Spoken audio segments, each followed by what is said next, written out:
시청자 여러분 안녕하십니까? 시사반장의 정신동입니다. 제22대 국회의원 선거가 이제 2달도 채 남지 않았습니다. 정당별 공천 작업도 속도를 내고 있는데요. 공천을 둘러싼 신경전도 더 치열해질 수밖에 없습니다. 오늘 시사반장에서는 강원도 내 여야 공천 상황과 총선 전략을 짚어보겠습니다. 먼저 패널 소개해드리겠습니다. 김도윤 국민의힘 강원특별자치도당 사무부처장 나오셨습니다. 안녕하십니까. 다음은 김현수 더불어민주당 강원특별자치도당 대변인 나오셨습니다. 안녕하십니까. 마지막으로 나철성 강원평화경제연구소장 함께 해주셨습니다. 반갑습니다. 네, 각 당의 공천 접수가 마무리되면서 여야의 총선 시계가 빨라지고 있습니다. 양당의 공천 현황부터 들어보겠습니다. 부처장님. 네, 저희 국민의힘은 지난 1월 29일부터 2월 3일까지 중앙당에서 공천 신청을 받았습니다. 전국 253개 지역구 중에 242개 지역구에 이제 총 신청자가 몰렸는데요. 849명이나 됩니다. 그중에 비공개까지 합치면은 한 858명 정도 좀 넘치고요. 평균 경쟁률로 보면 한 3.35대 1, 굉장히 높은 거라고 보시면 되겠습니다. 그리고 남자가 한 730여 명, 그다음에 여자는 한 110여 명 이상 이렇게 신청을 했습니다. 그리고 현재 그 강원도 내에서도 총 21명이 이제 신청을 했는데요. 그중에는 여성분이 한 분 계십니다. 그 다음에 그렇게 하다 보니까 이제 8개 선거구 기준 경쟁률은 2.62대 1 정도 이런 식으로 강원도 내는 이제 형성이 되어 있는데 도내에서는 20대 도전자는 없는 걸로 일단 파악이 되어져 있고요. 여성 도전자는 이제 전체적으로 여야 해서 한 2명 정도로 이제 파악이 되고 있습니다. 그런데 지금 이제 국민의힘 지역구 상황으로 보면은 현역 의원님들이 대다수라서 이런 부분들이 이제 공천장에 어떻게 영향을 미치게 되는지는 이제 상당히 귀추가 주목된다고 할 수 있겠습니다. 예. 더불어민주당은 전국 평균을 내자면 한 2.2대 1 정도 되는 상황이고요. 근데 이제 강원도의 상황은 전국 평균보다는 좀 낮은 수치입니다. 1.62대 1로 볼 수 있습니다. 8개 선거구에 지금 13분이 도전을 하고 있고요. 특별히 이렇게 어느 선거구에 몰린다거나 치열한 지역은 없습니다. 3곳은 공천 신청하신 분들이 한 분씩이고 나머지 5곳은 각 2분씩이고 그렇습니다. 이 동해태백 삼척 정선의 한호연 예비 후보하고요. 또 홍천 횡성 영월 평창의 허피롱 예비 후보는 이미 지난 2월 7일에 이 공관위에서 단수 후보로 확정을 했습니다. 그리고 또 원주 을 지역은 송기현 현 국회의원이 이제 1명 공천 신청을 해놓은 상황이고요. 그리고 나머지 5곳 강릉, 속초, 인제, 고성, 양양, 또 춘천, 철원, 화천, 양구, 갑, 을, 원주, 갑 이렇게 5개 지역은 각 2명의 후보자가 공천 신청을 해놓은 상태입니다. 예, 최종 공천 발표까지 해서 또 언제쯤 마무리가 될지 남은 일정에 대해서도 한 말씀 부탁드리겠습니다. 저희 더불어민주당은 2월 5일 공천 신청자에 대한 면접 일정을 다 마쳤습니다. 2월 6일에 단수 공천 13곳과 경선 지역 23곳을 포함한 36곳의 공천 심사 결과를 발표했고 그 다음 날인 2월 7일에도 단수 공천 지역 24곳을 발표했습니다. 이제 앞으로도 순차적으로 단수 후보 추천 지역 또 추가 경선을 해야 될 지역 이런 것들을 발표하면서 공천 일정을 진행할 예정이고요. 방송을 기준으로 내일 19일부터 21일까지 사흘 동안 1차 경선 지역에 대한 경선 투표가 진행이 될 예정입니다. 또 나머지 우리 강원도 아직 발표되지 않은 6곳의 강원도 내 공천 결과도 순차적으로 발표될 예정입니다. 물론 이제 선거구 획정 논의가 아직까지 완전히 매듭지어진 건 아니지 않습니까? 이걸 조금 더 지켜봐야 되겠습니다만은 2월 말이나 3월 초까지는 완전히 마무리되지 않을까 생각합니다. 예, 민주당 현황 말씀해 주셨고요. 국민의힘의 남은 일정에 대해서도 한 말씀 부탁드리겠습니다. 네, 지금 국민의힘도 그 공천이 시작이 되었고 지금 이제 면접을 보고 있습니다. 그래서 17일까지 이제 면접을 지역별로 나눠서 보는데 강원도는 17일로 예정이 되어 있습니다.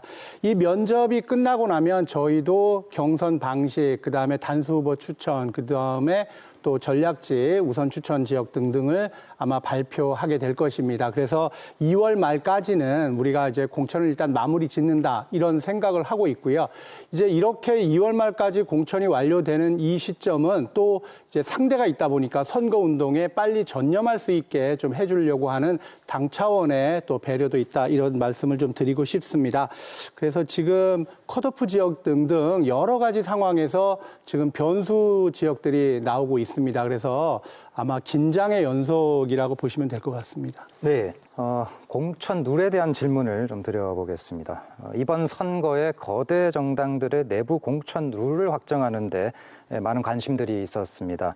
우선 오늘까지 정해진 공천 룰 중에서 시청자분들께서 아셔야 할 중요한 사항은 무엇인지, 그리고 그 룰이 이번 총선에 미칠 영향력에 대해서는 어떻게 평가하시는지 질의드리겠습니다. 예, 저희 더불어민주당은 사실 공천 룰과 관련해서는 이미 일찌감치 확정을 지어놓은 상황이고요. 그것이 변화 없이 진행이 되고 있습니다.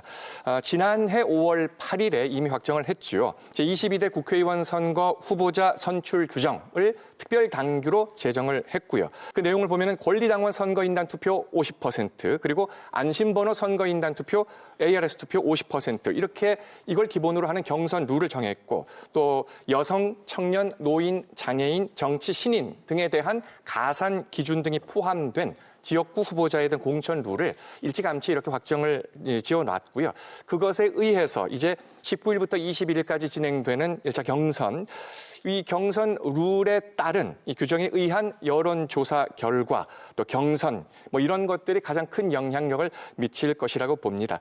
아무쪼록 그 후보자가 빨리 확정이 돼야 후보자들도 마음 편하게 선거운동을 할 수 있겠고, 또 우리 유권자분들께도 좀 편안함을 드릴 수 있지 않을까 싶은데요. 아무쪼록 가급적 빠르게 후보자가 확정되기를 기다리고 있는 상황입니다. 예, 국민의힘 공천 룰의 어떤 영향력 어떻게 보고 계십니까? 네, 저희는 이 공천 룰의 핵심이 이제 부적격자를 어떻게 골라낼 것이냐 이런 부분이라고 보고 있습니다. 그래서 이 기준을 엄격히 세우고 이 기준을 바로 실천하는 것이 공천의 핵심이다 이렇게 보고 있는데요. 일단 국민 눈높이에 맞춘 그 민생 지역 일꾼을 추천하겠다 이런 생각입니다. 그다음에 국민 참여 비중을 높이겠다. 그다음에 또 한 가지는 이제 공간위가 이제 현역 컷오프 비율도 이제 공개를 했습니다. 그래서 여러 가지 경쟁력 여론조사를 하겠다 이런 부분. 그다음에 여론조사 지지율의 이 차이점도 후보를 선택하는 기준점으로 잘 도민이나 국민에게 보여드리겠다 이런 부분이고요. 그다음에 동일 지역구 3선 이상 현역 의원들에 대한 평가 지표, 감산점 규정 이런 부분들이 많이 확대가 되어 있습니다.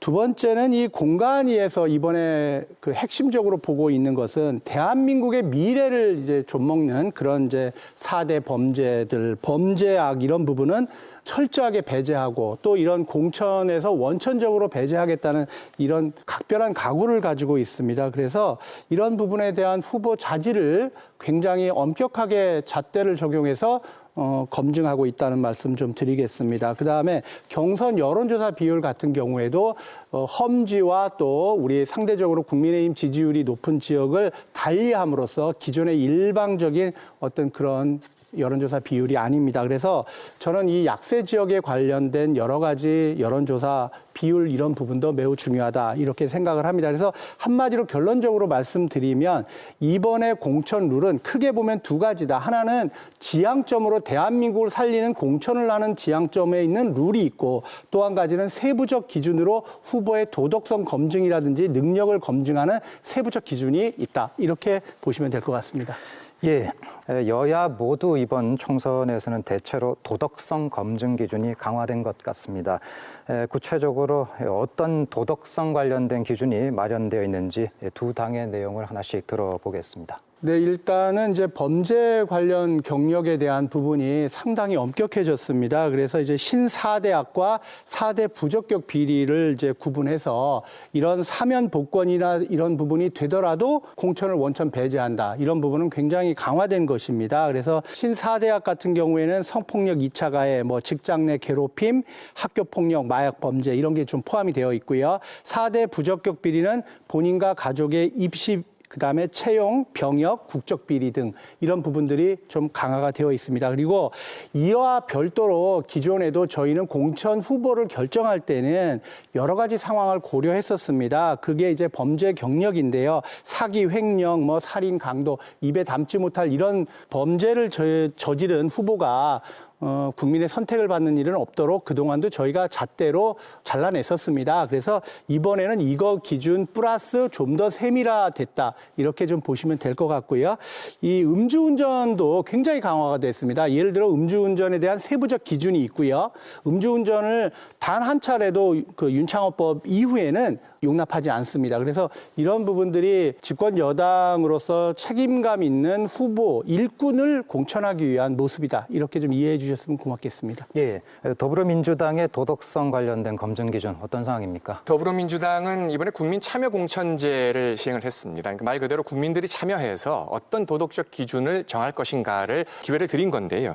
말 그대로 국민들이 정해 주셨습니다. 먼저 1차적으로는 공직선거 후보자 검증위원회가 가동이 됐죠. 그래서 더불어민주당은 공천을 신청하기 전에 반드시 이 검증위원회 검증을 거치도록 했습니다. 그 자격심사도 받았고 또 도덕성에 대한 최선의 검증을 먼저 진행을 했습니다. 그곳에서 적합 판정을 받은 사람만 선관위 예비 후보 등록을 하도록 했습니다. 그 이후에 적용될 이 국민참여공천제를 시행함으로써 정해진 5대 도덕성 기준이 뇌물 등 부패 이력, 책임지는 자세, 성범죄 이력, 납세 병역 등 국민 의무, 직장 갑질과 학폭 이력 이렇게 5대 도덕성 기준을 제시했습니다.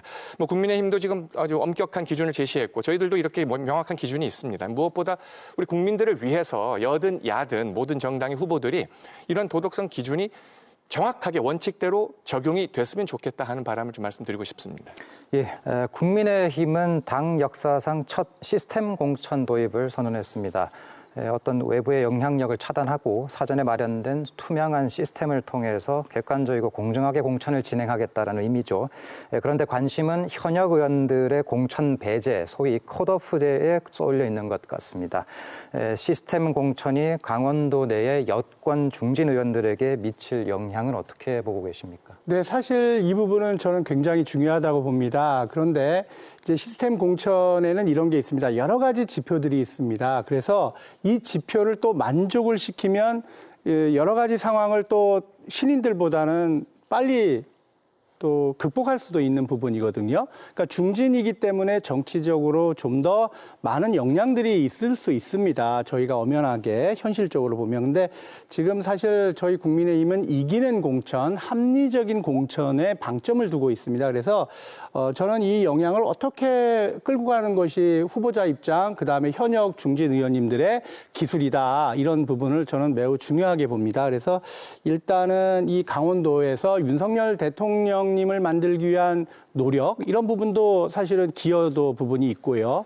또 한 가지는 또 여러 가지 일부 영남권 또 우리 중진 의원님들한테는 당에서 선당 후사로서 험지 출마를 또 요청도 드리고 있습니다. 그래서 아직까지 강원도는 면접이 끝난 상황이 아니고 또 객관화된 지표를 적용한 상태가 아니거든요. 두 번째는 이번에 현역 의원들 또 경쟁력, 여론조사, 기타 등등 그 상대 후보와의 또 경쟁력 이런 부분들에 대한 지표가 아직까지 구체화되어서 자료로 되어져 있지는 않다고 봅니다. 그래서 이런 부분들이 정리가 되면은 아마 우리 중진 의원님들께서도 지금 살짝은 긴장은 하실 테지만 저는 뭐 크게 그렇게 큰 이슈는 아닐 것이다 이렇게 보고 있습니다.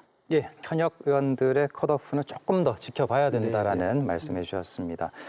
근데 과거에도 유사한 경우가 있었고 또 공천 배제로 인해서 강릉의 경우에 권성동 의원께서 무소속으로 출마한 적도 있었습니다. 만약에 이번 심사에서도 중진 의원들이 컷오프가 되면 또 과연 탈당을 하고 무소속 출마 결정을 할 것인가? 소장님 어떻게 예측하십니까? 저는 상당한 가능성이 높다 이렇게 보고 있는데요. 도내 8명의 지역구 국회의원 중에서 아무래도 6명의 국회의원이 다수를 차지하고 있기 때문에 그리고 3선 이상의 다선 의원들이 국민의힘에 포진되어 있기 때문에 동일 지역구에 3선 이상에 나온 국민의힘 후보들 같은 경우에는 상당한 감점이 있기 때문에 이에 해당하는 두 의원이 권성동 의원과 한기호 의원 아니겠습니까? 그렇기 때문에 이분들에게 이러한 기준이 반영이 된다라고 할 경우에는 상당한 타격이 될 걸로 예상되는데요. 특히 관심을 가지고 있고 집중하고 있는 지역은 강릉인데요. 얼마 전까지만 하더라도 권선동 의원이 매우 유력하게 후보로서 거의 뭐 낙점되다시피 이렇게 인식을 도민들은 하고 있었는데요.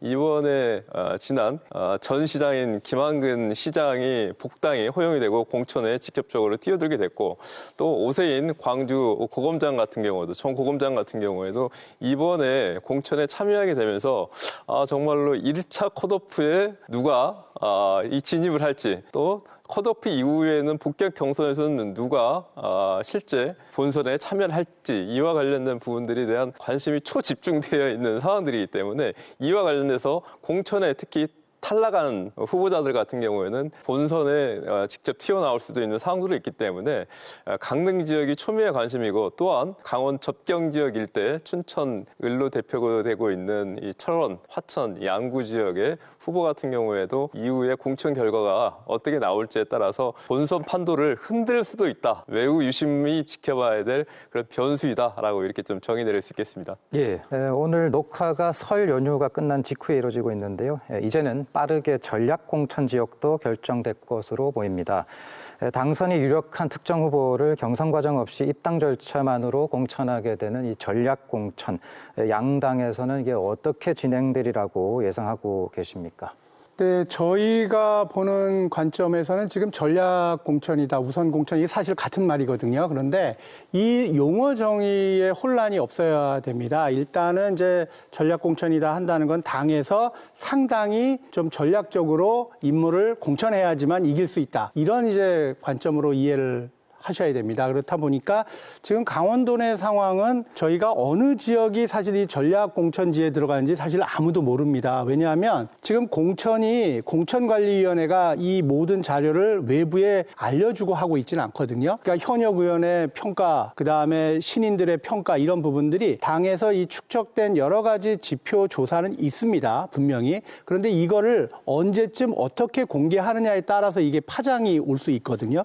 그래서 지금 가장 쉽게 예측을 해볼 수 있는 거는 뭐냐면 어려운 지역이 어딜 거냐라고 예측하고 생각하느냐. 이게 가장 중요한 포인트입니다. 자, 영동이 될 것이냐, 영서가 될 것이냐. 그다음에 어느 지역이 선거구에서 우리가 상대당이 있지 않습니까? 뭐 야당인 민주당이 있고 또 기타 정당이 있습니다만 우리가 가장 중요하게 생각하는 건 이제 민주당이라고 봤을 때 민주당과의 상대적 게임에서 저희가 다소 밀릴 수 있는 지역에는 전략 공천지가 될 수도 있고 또 그거를 공천 후보의 능력으로 커버할 수 있다고 생각하면 뭐 당내 경선이라든지 여러 가지 상황으로 또 커버할 수도 있거든요. 그래서 저는 이 부분은 지금 설왕설래할 것이 아니고 면접이 끝나고 나서 저희 공관위가 이 부분에 대해서 어떻게 판단하고 정답을 내려주느냐가 더 중요할 것 같습니다. 네, 민주당의 전략 공천은 어떻게 예상하십니까? 네, 더불어민주당은 강원도 내 8개 그 선거구마다 모두 후보들이 지금 나와 있습니다. 열심히 활동하고 계시고 그렇기 때문에 전략 공천 얘기는 상당히 좀 예민하게 느껴질 수 있는 그런 얘기인데요. 지난 2월 5일에 먼저 더불어민주당 중앙당에서 전략 선거구를 지정한 18곳에는 강원도는 포함된 곳이 없습니다.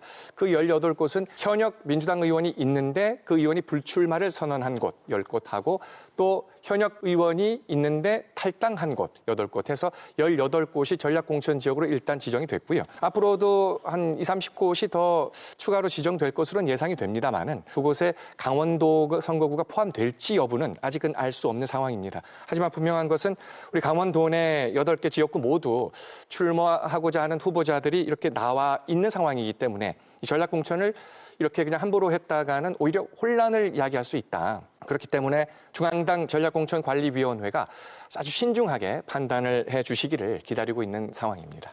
예, 양당의 대표를 지냈던 이준석, 이낙연 두 인사가 탈당을 한 후에 개혁신당으로 뭉쳤습니다. 제3지대 세력이 이번 총선에 우리 지역에 미치는 영향은 또 어느 정도라고 보고 계십니까? 이 양당이 출연했던 그 이유 그리고 지지율에 대한 부침이 있긴 하지만 정확하게 보자한다면 두 양당에 대한 극한 실망감이 두 양당의 전직 대표가 손을 잡고 하나의 당으로 출연하게 된 그런 근본 기저가 되지 않았는가라고 하는 판단을 좀 해보는데요.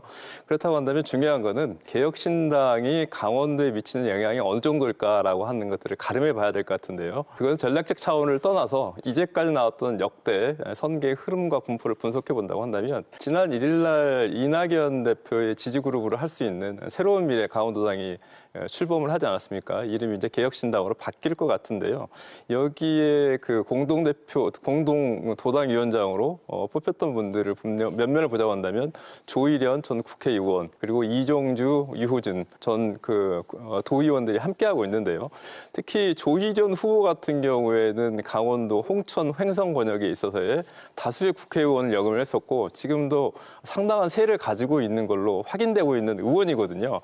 거기에 현재 유상범 현재 국민의힘 의원과 그리고 또 이 허필용 민주당 의원과 함께 조일현 후보가 나온다고 한다면 조일현 후보의 당락을 떠나서 조일현 후보가 가지고 있는 표가 어느 정도 나타나에 따라서 상당한 향배의 캐스팅 보드의 역할까지 할 수 있다라고 이러한 분석들이 나오고 있다는 말씀드리고 현재 개혁신당에서의 4개의 지역 같은 경우에는 출마를 준비를 하고 있는 걸로 나와 있는데 앞으로 한 달여가 남아있기 때문에 나머지 지역 같은 경우에도 어떤 인물과 어떤 공천 이후에 어떻게 다시 후보들이 포진되느냐에 따라서 이 상황들은 상당히 달라질 수 있다는 말씀드리고 한 가지만 더 말씀드리자고 한다면 강원도 내 유권자 분포들을 보자고 한다면은 제3지대에 지지를 하고 있는 후보에 대한 지지도가 보통 역대 선거에서 20에서 30%가 나오거든요. 그렇기 때문에 제가 주목해서 봐야 될 것들은 오히려 8개의 지역구 후보에 대한 영향력보다도 이 비례대표에 대해서 강원도에서 개혁신당의 지지도가 얼마만큼 나오는가 20% 이상 나오게 될 경우에는 상당한 영향력이 있기 때문에 이 점도 주된 포인트로서 지역구와 동시에 강원도 민심이 비례대표의 개혁신당의 표가 어느 정도로 갈지 상당히 양당에서도 아마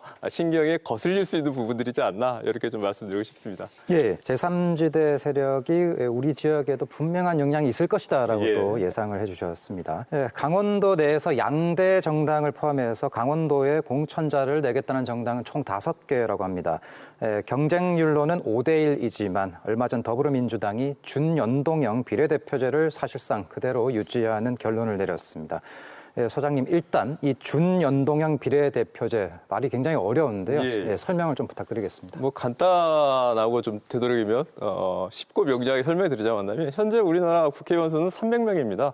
300명을 어떻게 뽑냐라고 할 경우에는 전체의 3분의 2, 한 253석을 지역구에서 그냥 뽑고 나머지 47석은 우리가 비례로 뽑거든요. 그렇기 때문에 지역구는 지금처럼 뭐라고 한다면 선출해서 뽑으면 되는데 이 비례 47석을 뽑는 방식은 커다랗게 2가지로 나누는데요. 하나는 병립형 비례대로 나눌 수 있는데요. 이건 20대 총선까지 우리가 했던 방식입니다. 그래서 전체 비례 후보가 47석 있다라고 할 경우에는 여기서 얻은 득표율에 따라서 그냥 기계적으로 분배를 하면 되는 게 병립형 비례제이고요. 연동형 비례제라고 하는 것들은 먼저 전체에 있어서의 득표율을 먼저 포함을 해가지고 이거를 색종에 넣고 이와 연동돼가지고 의석수를 배분하는 것들인데요. 좀 예를 들어서 설명해 드리는 게 좀 좋을 것 같습니다. 가령 300명을 가지고 한 정당이 10%를 얻었다라고 할 경우는 30석이지 않겠습니까? 근데 지역구에서 3석을 얻었다라고 할 경우에는 이 정당에게는 지역구는 3석을 가져가지만 10%를 얻었기 때문에 27석의 비례를 주는 이러한 장치로 되어 있는 부분들입니다.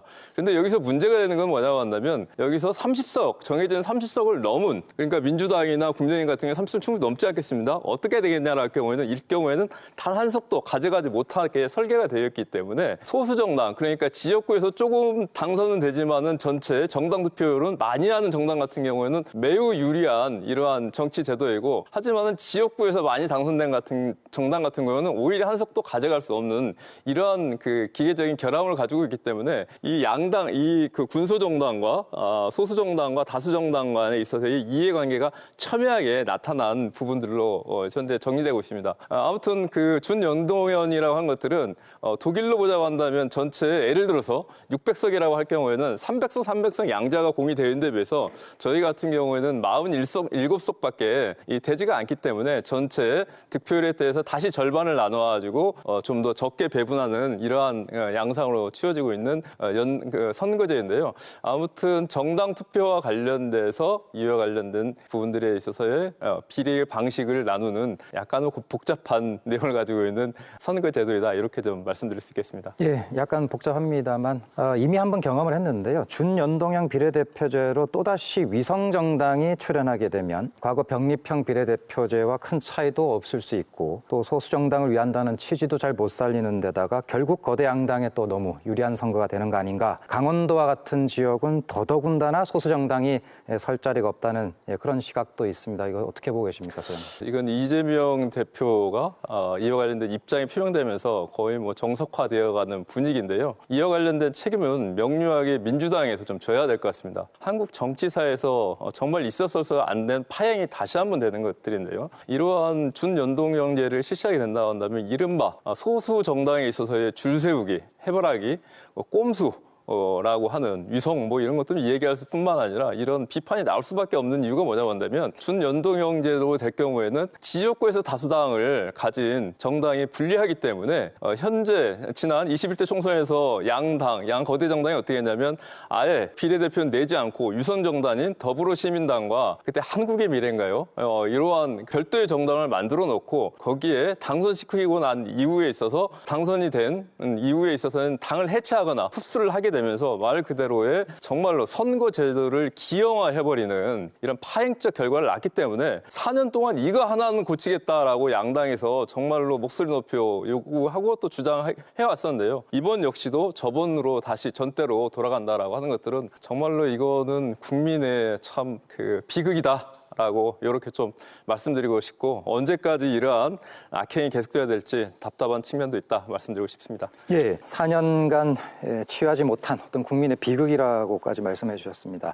이 얘기 좀 더 해야 되는 간단하게 한 번씩 짚어야 되는 문제 아니에요? 제가 한번 말씀 부탁드리겠습니다. 준연동형 비례대표제 위성정당 출연 어떻게 보고 계십니까? 저는 아까 우리 소장님이 말씀하신 게 맞다고 생각합니다. 사실 이게 이제 말을 바꾸면서 이렇게 혼란스러운 이 선거 비례제도가 지금 태동이 된 거고요. 또 한 가지는 사실 이거 일반 국민들이나 도민들께서 이해하시긴 상당히 어려운 부분입니다. 그래서 지난번에 사실 죄송스러운 말씀이지만 국민이 몰라도 된다 이렇게 도내 국회의원님 민주당 소속의 의원님 한 분이 말씀하셔서 그걸 또 이제 국민의힘 저희가 또 이제 문제를 삼았었습니다. 이거 정치적인 어떤 이해 득실을 따져서는 안 된다. 이쯤 되면 거대 야당이 책임져야 될 부분입니다. 이거 사실 지난 제21대 총선에서도 이거 안 만든다고 취하장창 얘기하신 정치 세력이 민주당이었습니다. 그러다가 갑자기 우리는 문제 생긴다. 이거 위성정당 분명히 나온다. 이건 어쩔 수 없다. 우리는 현실론을 얘기했습니다. 그러다가 우리가 이제 이게 현실적인 정치 시스템을 가동을 하고 위성정당이다 이런 대한정당을 하나 살짝 만드는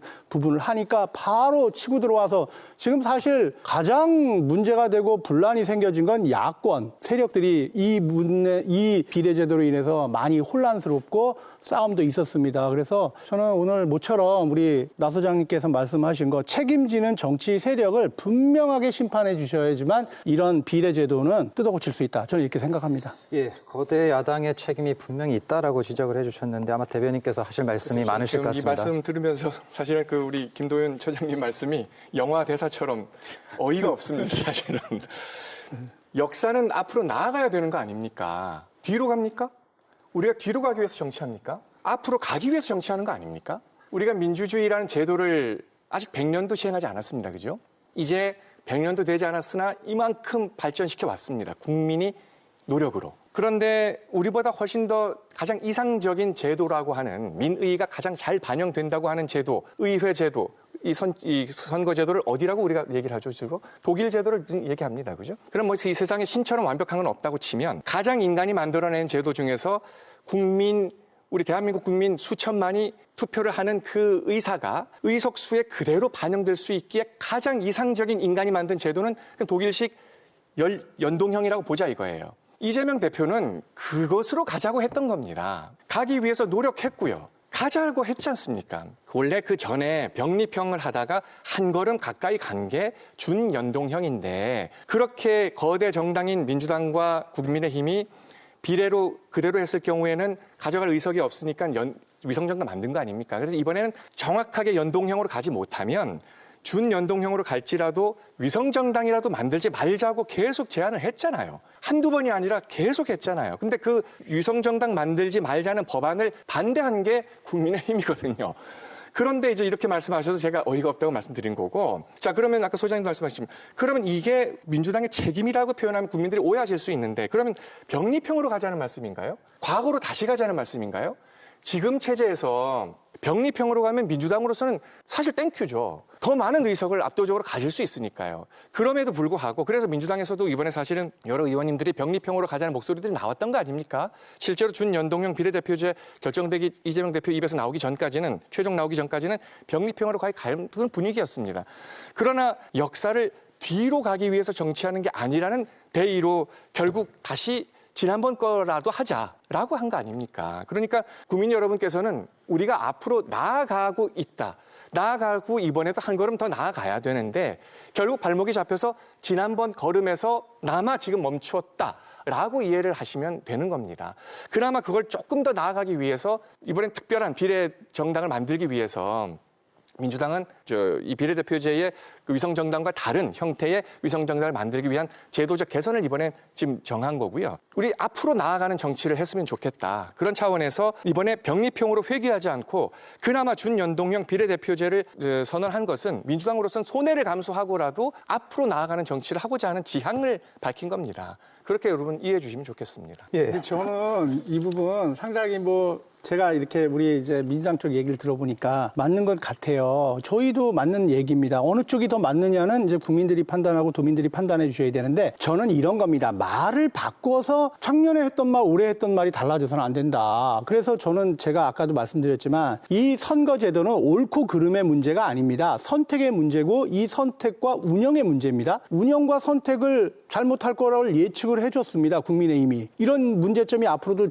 나올 것이다. 그럼 그때 이미 바꿔줬어야 된다는 게 제 생각이고 저는 민주당이 이 부분을 크게 정치적으로 악용한다 이런 부분보다는 왜 우리가 이야기할 때는 진지하게 고민을 안 하다가 본인들이 지금 엄청나게 지금 의석수를 많이 가지고 있으면 국회에서는 어떤 일이 일어나고 있냐면요. 국민의힘의 이야기는 절대 묻힙니다. 이게 정치 현실입니다. 그러니까 저는 책임을 지는 쪽이 민주당이 맞다. 지금은 그런 것이지 다수당이 그러면 책임을 안 진다 그러면 어느 정치 세력이 책임져야 됩니까? 입법은 다수당이 만드는 작품입니다. 그래서 저는 그 부분을 말씀드린 거지. 당연히 책임을 지죠. 네네. 다수당이 책임을 지는 거고 그 책임을 대표로 지는 분이 민주당의 당 대표이십니다. 그 책임을 지기 위해서 모든 걸 공식적으로 선언한 것이고요. 이제 그 판단을 국민들이 올바로 할 수 있도록 우리가 현상을 정확하게 전달해 드려야 된다. 아무튼 앞으로 나아가기 위한 발전하기 위한 정치 그것을 여러분께 강조하고 싶다라는 말씀입니다. 예. 그런데 중요한 것은 아직 선거구 획정이 안 됐다라는 겁니다. 강원 지역의 경우에 21대 국회에서 정해진 현행 선거구 구조를 그대로 유지하는 내용으로 여야 합의안을 도출하고 이것을 중앙선거관리위원회에 제출했습니다. 소장님, 지난해 12월에 선거구 획정위원회가 6개 시군 통합안을 제안하기도 했는데요. 어떻게 전망하고 계십니까? 앞서 말씀드렸던 내용들에서 제가 이제 말씀드리고 싶었던 것들은 병리평으로 가냐, 연동형으로 갔냐, 이런 것보다도 왜 유성정당 방지법을 양당이 함께 만들지 못했는가라고 하는 그런 질타의 부분이었거든요. 그런 질타와 더불어가지고 하나 더 양당이 혼이 나야 될 부분들은 이 선거구제의 획정에 관련된 부분들입니다. 선거구 획정과 관련돼서 가장 공룡, 메모드 공룡 선거구를 해가지고 수십 년 동안 이 고통을 받아왔던 게 강원도였는데요. 지난해 12월 달에 중앙선거관리위원회 선거구 획정위원회에서 제출한 안을 보면은 이번에 낸 안의 내용을 보면 철원부터 화천, 양구, 인제, 속초, 고성까지 아우르는 이러한 정말로 6개의 시군을 아우르는 우리나라 중부지방부터 동해안 끝까지 아우르는 이 거대 선거구를 내가지고 정말로 폭탄 비판을 받지 않았습니까? 이제 그러다 보니까 이게 너무나 커다란 비판을 받다 보니까 최근에 여야 합의로 제출된 안을 보자고 한다면은 기존에 내었던 선거관리위원회에서 냈던 안을 철회하고 종전의 안 21대 현재 국회에서 가지고 있는 안인 춘천 을과 철원, 화천, 양구를 묶고 또 현재 설악권을 함께 하나로 하는 단일 선거구로 가는 이러한 부분으로 정리되는 걸로 제출하고 있는데요. 사유가 중요한데요. 사유인즉슨 다른 게 아니라 시간이 촉박하기 때문에 현행을 유지할 수밖에 없다. 이렇게 정리가 되는 걸로 알고 있는데요. 물론 이게 지금 현재 뭐 법으로 통과된 건 아니긴 하지만 그럼에도 불구하고 정북하고 경기를 제외하고는 나머지 지역 같은 경우에는 현재 시간의 촉박상 사안의 긴급상으로 해가지고 별다른 이견이 없기 때문에 아마 12월 달에 제출했던 선거관리위원회 안은 철회가 되고 현행대로 실시되는 게 유력하지 않을까라고 저희는 분석하고 있는데 아마 두 당도 이 부분과 관련해서는 같은 입장이지 않을까 싶습니다. 예, 현행 선거구 구조를 그대로 유지한다고 해도 약간의 미세한 구역 조정은 또 진행될 가능성도 있을 것 같습니다. 두 분께서는 어떻게 보고 계십니까? 네, 저희가 보는 입장에서는 이게 사실 참 안타깝습니다. 이제 총선 이제 얼마 남지도 않았고요. 그래서 저는 우리 아까 나 소장님 말씀하신 대로 시간이 없어서 못 고친다. 이 말 참 무겁게 받아들입니다. 그래서 현행 선거구대로 지금 선거구제로 이렇게 총선을 치른다는 것은 뭐 이견의 여지가 없는 것 같습니다. 그리고 미세한 구역 조정 이것도 현실적으로는 매우 불가능해 보여집니다. 사실 지금 이 저희 국민의힘 도당 차원에서도 지난번에 그 중앙선거관리위원회 산하 선거구 획정위원회에 인구수만을 가지고 선거구를 획정하면 안 된다. 이렇게 하면은 지금 지방 같은 인구 소멸 위기에 지금 대응할 수 없는 그런 쪽은 상당히 문제가 될 수 있다. 이렇게 이야기를 강하게 했습니다. 전달했습니다. 그런데도 불구하고 지금 현행 이 선거구가 인구수만을 기준으로 해서 이렇게 지금 하고 있습니다. 그리고 지금 이게 이제 역사적으로 보더라도요, 역대 제15대부터 20대까지, 21대까지 7차례 국회의원 선거에서 도내 선거구는 무려 5번이나 변동이 되었습니다. 이리 붙였다, 저리 붙였다. 그러니까 사실은 이게 도의 인구가 자꾸 줄어들음으로써 이거에 대한 어떤 선거구가 줄어들게 되는 이런 이 악순환이 지금 되풀이되고 있는데 저는 이런 부분들이 좀 많이 달라져야 된다. 그러려면 어떻게 해야 되느냐? 이번에는 어쩔 수 없이 이렇게 가더라도 다음번부터는 개원하자마자 이 선거구에 대해서 인구수만이 아닌 생활권, 지리적 특성 이런 거를 다 면밀히 해서 미래에 가는 우리가 좀 선거구를 논의해야 된다. 이런 부분을 좀 말씀드리고 싶습니다. 참으로 이번에 안타깝습니다. 예, 이번은 시간이 촉박해서 뭐 어쩔 수 없지만 미래는 좀 달라져야 된다 얘기를 해주셨고요. 선거구 획정 어떻게 보고 계십니까? 큰 틀에서 동의합니다. 사실 국회의원들 야단 맞아야죠. 여야 국회의원들 모두가 야단 맞아야 됩니다. 이건 국민의 한 사람으로서 우리가 야단을 쳐야 될 문제입니다. 이게 언제까지 이렇게 한두 달 전까지 확정이 안 되는 이런 반복되는 현상을 우리가 목도를 해야 됩니까? 참 안타까운 일이고요. 기본적으로 우리 강원도는 여든 야든 목소리를 하나로 모아서 이 선거구에 대한 것은 명확하게 목소리를 내야 됩니다. 인구수 기준으로 하면 계속 우린 이렇게 끌려다닐 수밖에 없고 휘둘릴 수밖에 없는 거 아닙니까? 미국의 상원 의원처럼 인구가 뭐 몇십만 안 되는 주든 몇백만인 주든 의원 수는 같은 뭐 이런 식의 그게 다 이유가 있어서 아니겠습니까? 인구 수대로만 한다는 원칙이 마냥 옳은 것은 아니다라는 주장과 함께 우리 강원도는 강원도의 특성상 이러해야 한다. 문화적, 지리적 환경이 일치하는 에어리어를 묻고 그렇게 해서 강원도는 이런 이 선거구가 필요하다는 것을 일찌감치 이번 총선이 끝나면 처음부터 중요 화두로 올려서 우리 국회의원들과 또 이 도민 전체가 정치권이 함께 이야기를 해야 하리라 생각합니다. 뭐 미세한 이번에도 뭐 조정 특히 뭐 춘천 화양이나 원주에는 조금 있을 수 있습니다만 큰 틀에서의 변화는 아마 없을 걸로 그것은 뭐 함께 얘기하고 싶습니다. 예. 인구가 감소한다고 해서 이 선거구상의 어떤 불이익을 받아서는 안 되기 때문에 여야 구분 없이 또 강원도의 어떤 대표자로서 한 몫을 내야 된다라고 말씀해 주셨고요. 총선 때만 되면 이 후보자들이 과연 어떠한 역할을 할 것인가가 화두가 됩니다. 이럴 때 지역 현안이 집중적으로 이슈가 되는데요. 강원 영동 지역에서 우선적으로 해결해야 할 과제들이 있다라면 무엇이라고 생각하십니까?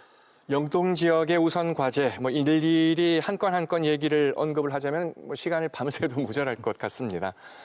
뭐 큰 틀에서 짚자면 뭐 지역 경제 여러분 어렵지 않습니까? 지역 경제가 무너지고 있습니다. 우리 지역 전체 모든 분야가 골고루 살아나야 되는데 특히 이 경제가 살아나야 되는데 그러기 위해서 이 특정 권력 세력 중심으로 형성된 이 경제 카르텔 해체 매우 시급하고 중요한 과제입니다. 그리고 지역 정치 권력 견제 기능이 무너져 있습니다. 한쪽에 너무 과하게 실린 이 권력의 무게가 너무 오랜 세월 동안 이어오면서 말이죠. 이젠 뭐 그로 인한 부작용 자체가 무감각하게 받아들여질 정도까지 이르렀다고 봅니다. 우리 강릉을 중심으로 한 영동 지역의 이 영서 지역에 비한 이 어떤 그 쇠락 그리고 계속해서 이 다운되고 있는 이런 분위기들, 모든 부문에서 뒤처지고 있는 이런 분위기들을 빨리 회복을 해야죠. 영동, 영서간, 강원 균형 발전, 우리 모든 이번에 당선되시는 국회의원 여야를 떠나서 가장 시급한 과제로서 맨 앞에 두시고 염두에 두시고 자신의 모든 걸 걸고 일을 해주시기를 바랍니다. 예, 경제 카르텔 해체라는 표현을 쓰시면서 좀 먹고 사는 문제를 위주로 말씀해 주신 것 같습니다. 부처장님, 강원 영동 지역에 우선적으로 해결해야 될 과제 뭐라고 보십니까? 네, 저희가 볼 때는 지금 가장 중요한 게 아까 민주당 우리 대변인께서도 말씀하셨지만 경제 활성화입니다. 지역 경제를 활성화시켜야 되는데 영북 지역, 그다음에 강릉권, 동해 삼척권 이 영동 지역에 대한 그 삶의 질을 높이려면 일단은 경제 활성화고 이런 경제를 중흥하기 위한 여러 가지 제도나 시스템을 만들어야 된다고 생각을 합니다. 그래서 저희 국민의힘은 도당 차원에서 여러 가지를 고민했고 그런 것을 정책화하고 있습니다. 그래서 지역 SOC 사업으로 고속도로 및 철도, 국도 여러 가지 사업을 지금 추진하고 있고요. 그다음에 수건 사업으로 강원특별자치도법을 개정을 추진해가지고 도민의 삶을 경제를 활성화하겠다 이런 이제 목표를 가지고 있습니다. 또 한 가지는 청년의 미래 일자리 부분인데요. 이런 부분은 사실 어느 한 개인이 뭐 이거를 확정시킨다고 해서 될 문제는 아닙니다. 이거는 제도고 경제적으로 나라가 뒷받침해줘야 되는 시스템의 문제입니다. 그래서 이런 부분, 그다음에 도시 환경적 부분, 이런 부분들을 점차 고려해서 저희가 지금 공약화를 앞두고 있습니다. 곧 이제 도민 여러분께 이제 말씀을 드릴 텐데 저는 여기서 이제 가장 중요한 게 뭐냐, 수건 사업입니다. 도민이 얘기하고 영동 지역의 주민분들께서 우리 이런 거는 좀 해달라 하는 부분이 있습니다. 이거를 해줄 수 있는 힘은 정부 여당의 힘입니다. 실천력을 가지고 있는 힘입니다. 그러면 기존에 민주당 정권이 들어섰을 때 영동이 발전했느냐 이거 판단하시면 된다고 생각을 합니다. 이번에 윤석열 정부가 들어서서 강릉이 외가다 이러다 보니까 엄청나게 많은 부분을 지원해주고 계십니다. 사실 춘천 속초 철도가 이제 거의 뭐 첫 앞두고 시작이 됐습니다. 오색 로프웨이 지금 시작했습니다. 강릉 지역의 경제 활성화를 위한 세부적인 여러 사업이 추진되고 있습니다. 제가 이런 부분에 대해서 일일이 열거를 드릴 수 없지만 동해 삼척도 마찬가지입니다. 이런 부분들이 어떻게 지금 강원도에서 쉽게 추진이 되고 있느냐. 이건 저는 집권 여당 윤석열 정부의 힘이다. 그러면 이번 총선에서도 우리가 어떻게 이 지역 경제를 활성화하는데 방점을 찍는 투표를 해야 되는가? 저는 당연하다고 봅니다. 국민의힘이 선택입니다. 네. 예, 현안과 관련해서는 두 분 다 지역 경제 활성화라고 하는 같은 말씀을 해주셨습니다. 영서 영동 균형 발전, 일자리 수건 사업 이런 것도 얘기를 해주셨고요. 예, 오늘 세 분 함께 해주셔서 감사드립니다. 4월 10일 치러질 선거 정권 견제론과 정권 유지론이 맞붙는 상황인데요. 우리 지역 선거 판세는 또 어떻게 흘러갈지 많은 분들이 관심을 가지고 계실 겁니다. 이제 고질병이 되어버린 정치 불신을 잠재우고 우리 지역민들에게 믿음을 주는 것이 이번 총선의 가장 큰 과제일 것입니다. 무엇보다 강원도에서 이번 총선에 나서는 정당과 후보 모두의 출마 이유가 꼭 강원도 도민이기를 희망합니다. 시사반장 오늘 여기까지입니다. 감사합니다.